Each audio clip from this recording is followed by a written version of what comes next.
बिस्मिल्लाहिर्रहमानिर्रहीम, अस्सलाम वालेकुम नादरीन। आप यूट्यूब चैनल देख रहे हैं। मैं इमरान खान हूँ। शहबाज गिल के साथ जो वाक़या पेश आया उस पर बात करेंगे इस वीलॉग में। तफसीलात मैं आपको बताऊँगा। उसके बाद हुकूमत एक लंगड़ा लूला कमीशन बनाना चाह रही है, उस पर जो इमरान खान साहब की पार्टी है उसने क्या मौक़िफ़ इख्तियार किया है वो भी आपको मैं बताऊँगा। फिर उसके बाद समी इब्राहिम साहब ने बड़े खौफनाक शिकवे किए हैं और पाकिस्तान में सीनियर जर्नलिस्ट हैं, उन्होंने जनरल बाजवा से गिले शिकवे किए हैं। उसमें दो बातें बहुत टेक्निकल हैं और एक सवाल तो ऐसा है जो ज़रूर उठाया जाना चाहिए, उस पर बात करूंगा। मेजर गौरव आर्या इमरान खान के खिलाफ एक कंपेन इंडिया में बैठकर लॉन्च कर चुका है, वो क्या है वो आपको बताऊंगा। और उमर सरफराज चीमा, ये नाम याद रखिएगा, गवर्नर पंजाब हैं, इनके बारे में एक बड़ी खबर है आपको मैं देता हूँ। और ये वैसे गले की हड्डी बन गए हैं PMLN की, और ना ये उनसे निगली जा रहे हैं ना उगली जा रहे हैं। और उमर सरफराज चीमा एक ऐसी मुसीबत साबित हुआ इन बाप बेटे के लिए कि इनके नाक में दम कर दिया है। मैं आपको बताता हूँ, लेकिन सबसे पहली जो खबर है वो खबर यही कि हुकूमत का बैरूनी साजिश के इल्ज़ाम पर इंक्वायरी कमीशन बनाने का ऐलान। हुकूमत अब तक टली नहीं है। उन्होंने पहले कोशिश की कि नेशनल सिक्योरिटी कमेटी की एक मीटिंग बुलाते हैं, उसके अंदर हम ग्रिल करेंगे मुबैना तौर पर उस सफ़ीर को, और कोशिश करेंगे कि कुछ भी करके ये साबित करें कि ये जो साइफ़र था ये झूठ था, या इसको जैसे बताया गया ये वैसे नहीं था। लेकिन जब साइफ़र को इन लोगों ने पढ़ा, वो मुरासला इनके सामने आया कानूनी तरीके से, तो इनके तोते उड़ गए कि भाई ये तो एग्जैक्टली वही लिखा हुआ है जो इमरान खान कहता था। फिर इनके तमाम सवालात के जवाब वही आए जो इमरान खान साहब कहते थे। तो उसके बाद एक बहुत बड़ी सुबकी हुई, बजाय इसके कि ये कुछ नया निकालते उस मीटिंग में, ये सिर्फ इतना कह सके कि जिस साजिश का कोई सबूत नहीं मिला, मुदाखलत हुई है।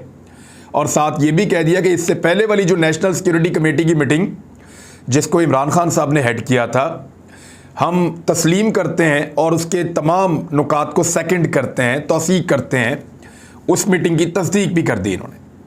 तो अपने ही पाँव पे इन्होंने कुल्हाड़ा मार दिया। अब एक और कुल्हाड़ा मारने की तैयारी कर रहे हैं। लेकिन उस मीटिंग के बाद हुआ क्या? ये जब भी कभी सहाफ़ियों के पास आए जिन लोगों ने उस लेटर को पढ़ा था, तो उन्होंने कहा जी कोई साजिश नहीं है। सहाफ़ियों ने सवाल नंबर 1 किया कि क्या उस लेटर में इमरान खान का जिक्र है? चुप।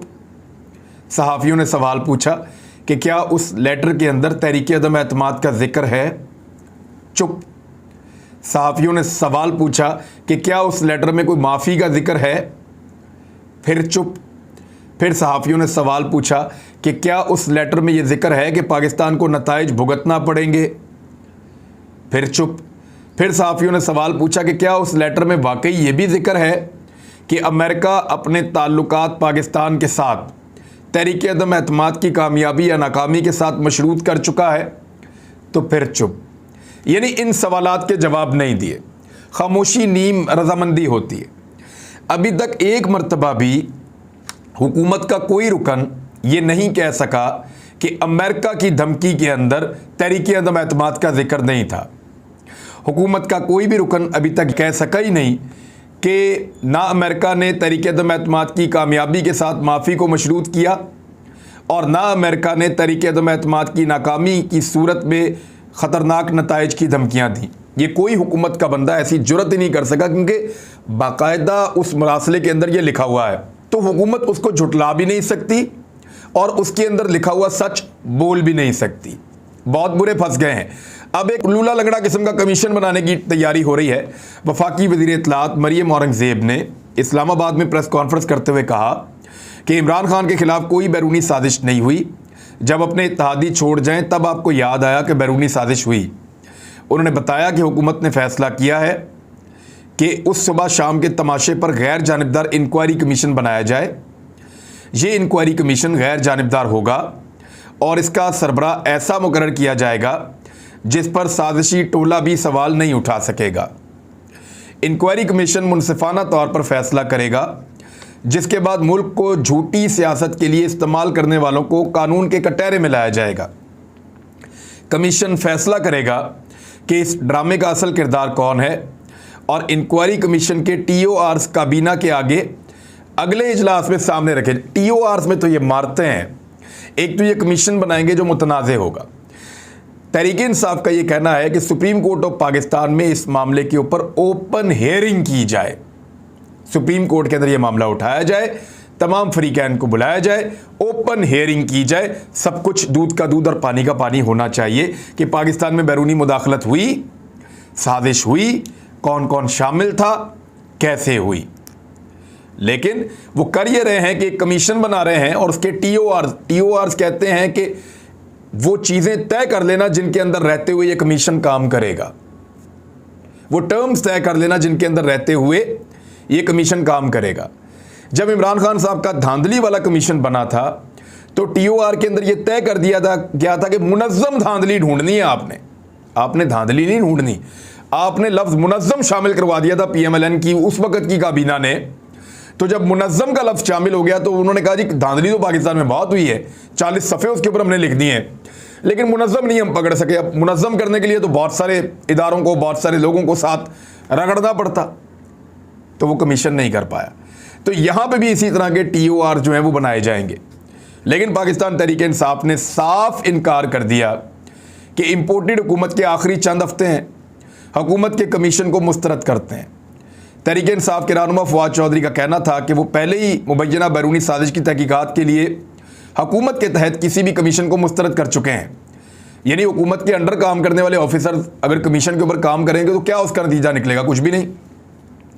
तो इस पर उन्होंने खुलकर कह दिया कि ये 24 घंटे अदालतें खुली हैं तो ये अहम मसला पाकिस्तान पर इम्पोर्टेड हुकूमत नाफिज कर दी गई है, अवाम ने इस काम को अपने हाथ में अब ले लिया है, साजिश के मकामी किरदारों का तयन अदालती कमीशन करे और ओपन हेयरिंग उसकी होनी चाहिए क्योंकि 24 घंटे तो अदालतें खुली हैं।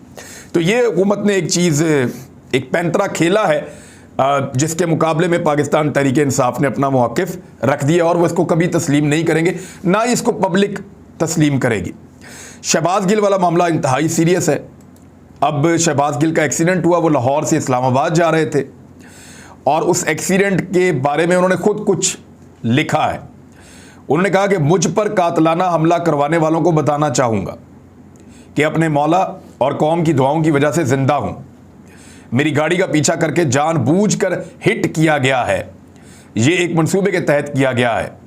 यानी अगर गाड़ी का एक्सीडेंट हो गया था तो दूसरी गाड़ी को रुक जाना चाहिए था, रुक कर देखना चाहिए था ये लोग जिंदा हैं, मर गए, क्या हुआ।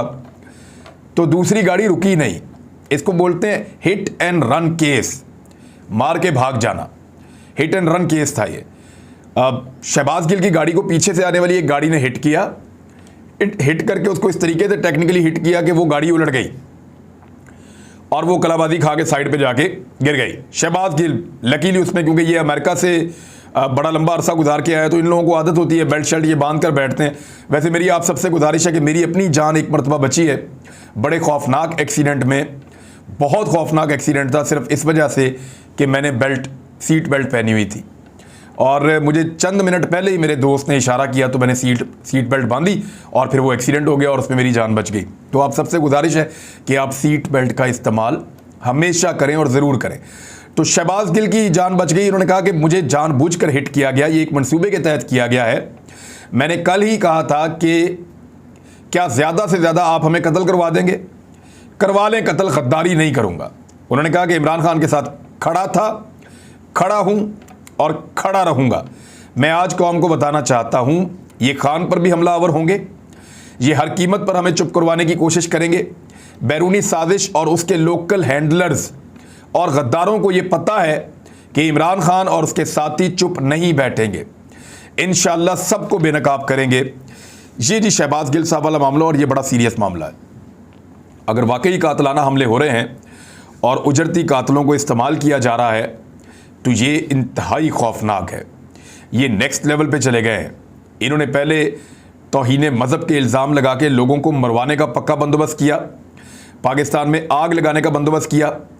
बड़ी मुश्किल से पाकिस्तान के इदारों ने इस गंद को रोकने की कोशिश की, लेकिन अभी भी ये फैल रहा है। बड़ी मुश्किल से पाकिस्तान के इदारों ने इस नफ़रत को रोकने की कोशिश की और माजी में जनरल बाजवा भी इसको भुगत चुके हैं, बहुत सारे और लोग इसका निशाना बन चुके हैं। यहाँ कत्लो गारतगिरी भी हो चुकी है और झूठे मुकदमात बनाए जा रहे हैं तौहीन मज़हब के, जिनका हकीकत से कोई ताल्लुक़ नहीं है। और रियासत पहली मरतबा, रियासती ताकत पहली मरतबा ये काम कर रही है किसी हुकूमत की फरमाइश के ऊपर। तो ये बड़ा सीरियस और बड़ा संजीदा मामला है। अब इसमें शहबाज गिल के ऊपर कातलाना हमला अगर ये हुआ है तो ये इंतहाई अफसोसनाक है। पाकिस्तान की एस्टेब्लिशमेंट को सोचना पड़ेगा कि पाकिस्तान कहाँ जा रहा है और उन्होंने पाकिस्तान को कहाँ पहुँचाना है। खुदा न खास्ता ये वाक़यात चीज़ों को नीचे नहीं ले जाएंगे, ऊपर ले जाएंगे और ज़्यादा हालात ख़राब हो जाएंगे। अब इसमें जो समी इब्राहिम साहब ने कुछ सवालात उठाए हैं वो मैं आपके सामने दोहरा देता हूँ। और उसमें एक सवाल ऐसा है जो वाकई मुझे भी बहुत खुटक रहा था, तो उस पर आज बात करते हैं। उन्होंने कहा इतने सारे लोग खुद इकट्ठे नहीं हो सकते थे। ये जो अपोजिशन की जमातों को इकट्ठा किया गया था इमरान खान के खिलाफ, ये लोग इकट्ठे खुद नहीं हो सकते थे और पाकिस्तान में हो भी नहीं सकते। इनको इकट्ठा किया गया है और जनरल बाजवा पे उन्होंने इल्ज़ाम लगाया कि आपने इनको इकट्ठा किया है। सवाल उन्होंने पूछा कि आप किस लिए ये काम कर रहे हैं और किसके लिए काम कर रहे हैं। इमरान खान साहब ने भी ये सवाल उठाया था कि अमेरिकन ने जब ये कहा कि इमरान खान साहब की हुकूमत गिरा दो तो माफ़ी, अगर इमरान खान साहब की हुकूमत बच गई तो हम आपको संगीन नताइज की धमकी दे रहे हैं, आपको उसके नताइज भुगतना होंगे। ये धमकी अमेरिकन ने किसको लगाई थी? इमरान खान को तो निकाल रहे थे वो, शहबाज शरीफ तो हुकूमत में ही नहीं था। तो ये समी इब्राहिम इशारा इस तरह कर रहे हैं कि पाकिस्तान की एस्टेब्लिशमेंट को अमेरिका की ये धमकी दी कि निकालो इमरान खान को तो आपको माफ़ी दे देंगे, नहीं निकालोगे तो फिर आपको नताइज भुगतना पड़ेंगे। फिर साइफर में मौजूद मालूमात को किसने और क्यों छुपाया, ये भी सवाल उठाया समी इब्राहिम ने। फिर एक और चीज़ उन्होंने कहा कि रिटायर फौजियों की जो मीटिंग हुई थी उसमें आर्मी चीफ ने इमरान खान साहब के बारे में बहुत नेगेटिव बोला था। अच्छा, ये चीज़ मेरे दिमाग में भी आई। अगर फ़ौज का इस सारे से कुछ लेना देना नहीं था तो बहुत सारे रिटायर फौजियों ने ये बात रिपोर्ट की, बताई ऑफ द रिकॉर्ड, कुछ ने ऑन द रिकॉर्ड, कुछ को पाकिस्तान से भागना पड़ गया ऑन द रिकॉर्ड बात करने के बाद। तो जो जनरल बाजवा ने, आर्मी चीफ ने बातचीत की रिटायर फौजियों के साथ, वहाँ उन्होंने इमरान खान के ख़िलाफ़ बहुत नेगेटिव रिमार्क्स पास किए, जिस पे बाद में इमरान खान साहब ने ये कहा था कि मुझे पता है कि मेरे बारे में क्या बातें की जा रही हैं, और उन्होंने इसका शिकवा भी दबे लफ्ज़ों में किया था। लेकिन अगर आप बात इसको समझें इस एंगल से कि जनरल बाजवा को क्या ज़रूरत थी कि वो इमरान खान साहब की बुराइयां करें रिटायर फौजियों के सामने, इसका मतलब है उनके अंदर शिकवे चल रहे थे इमरान खान के खिलाफ। तो फौज का ये कहना कि हम इमरान खान के बिल्कुल खिलाफ नहीं हैं या हमें इमरान खान से क्या प्रॉब्लम थी, तो वो प्रॉब्लम तो खुद जनरल बाजवा साहब ने खुद बता दी हैं रिटायर फौजियों को कि इमरान खान से ये प्रॉब्लम्स थी, और उसके बाद वो ये कहते हैं कि हमने नहीं निकाला। तो प्रॉब्लम्स तो आपको थी, जहां तक तो मामला पहुंच गया। आपने क्लियर कर दिया कि आपको इमरान खान से बहुत ज़्यादा प्रॉब्लम्स आ रहे थे। जो मुल्क के अंदर अच्छा कर रहे थे वो आप कर रहे थे, जितना बुरा हो रहा था वो इमरान खान की वजह से हो रहा था। जनरल बाजवा ने रिटायर फौजियों को यही बातें बताई ना, तो ये सवाल उठाया जाना चाहिए और इसके ऊपर जवाब मांगा जाना चाहिए कि एक तो जनरल बाजवा ने ये क्यों कहा रिटायर फौजियों को कि इमरान खान के बारे में नेगेटिव रिमार्क्स उन्होंने दिए, और दूसरा DG ISPR ने जो एक गैर ज़रूरी प्रेस कॉन्फ्रेंस की जो उनको नहीं करनी चाहिए थी, उन्होंने नई बनने वाली हुकूमत के आने के साथ जोड़कर दिखाया मईशत की बेहतरी को। यानी DG ISPR जनरल बाबर ने जो नई हुकूमत आई उसको जोड़कर दिखाया, किसके साथ? मईशत की बेहतरी के साथ। ये जनरल बाबर ने किया। अब मामला ये है कि उसके बाद तो मईशत बहुत बुरी हो गई। अब तो ये पेट्रोल की कीमत बढ़ाना चाहते हैं। मिफ्ता इस्माइल ने कहा जी 102 अरब का साल हर महीने नुकसान हो रहा है, हम ये बोझ नहीं उठा सकते, हमें ये बोझ लोगों पे डालना पड़ेगा। अब वो 30 रुपये 40 रुपये पेट्रोल महंगा करना चाहते हैं, आने वाले दिनों में करेंगे भी। पीपल्स पार्टी के लोग ये कह रहे हैं कि डॉलर 200 रुपये का होने जा रहा है, पेट्रोल मजीद महंगा होने जा रहा है। तो मार्केट कहाँ गई? वो तो फिर क्रैश कर गई। स्टॉक मार्केट के अंदर तो फिर मंदी है। तो इस पे DG ISPR का कोई स्टेटमेंट, कोई ट्वीट, कोई चीज़ नहीं आई। जब इस हुकूमत की फेवर में था, जब ये नई हुकूमत आई, सब इसके खिलाफ कंपेन कर रहे थे, तो DG ISPR का स्टेटमेंट इनके हक में आया था। ये एक हकीकत है। लेकिन अब जब ये हुकूमत बहुत बुरा परफॉर्म कर रही है, इकॉनमी को डबो रही है, तबाह कर रही है, तो DG ISPR का कोई स्टेटमेंट इनके खिलाफ नहीं आ रहा। यानी या तो इकॉनमी पे पहले ही बात ना करते, अपने आप को बिल्कुल पॉलिटिक्स से दूर रखते, लेकिन खुद पॉलिटिक्स के अंदर आए हैं तो फिर दूसरी तरफ की पिक्चर भी लोग उम्मीद करते हैं कि वो दिखाएंगे। तो ये जो इमरान खान साहब के बारे में बदमज़गी का इजहार किया गया है रिटायर फौजियों के साथ मीटिंग में, यहाँ एक बड़ा सवाल पैदा होता है। मेजर गौरव आर्या लगातार और कुछ पाकिस्तान के दानिश्वर जो है वो उसको बेकारी दानिश्वर इन चीज़ों को स्प्रेड करते हैं, फैलाते हैं। वो ये कहते हैं कि मेजर गौरव आर्या ये कहता है कि इमरान खान पाकिस्तान के लिए एक नासूर बन चुका है और इमरान खान पाकिस्तान को डैमेज करेगा, इमरान खान पाकिस्तान को तोड़ देगा। मैंने वैसे गौर किया कि मेजर गौरव आर्या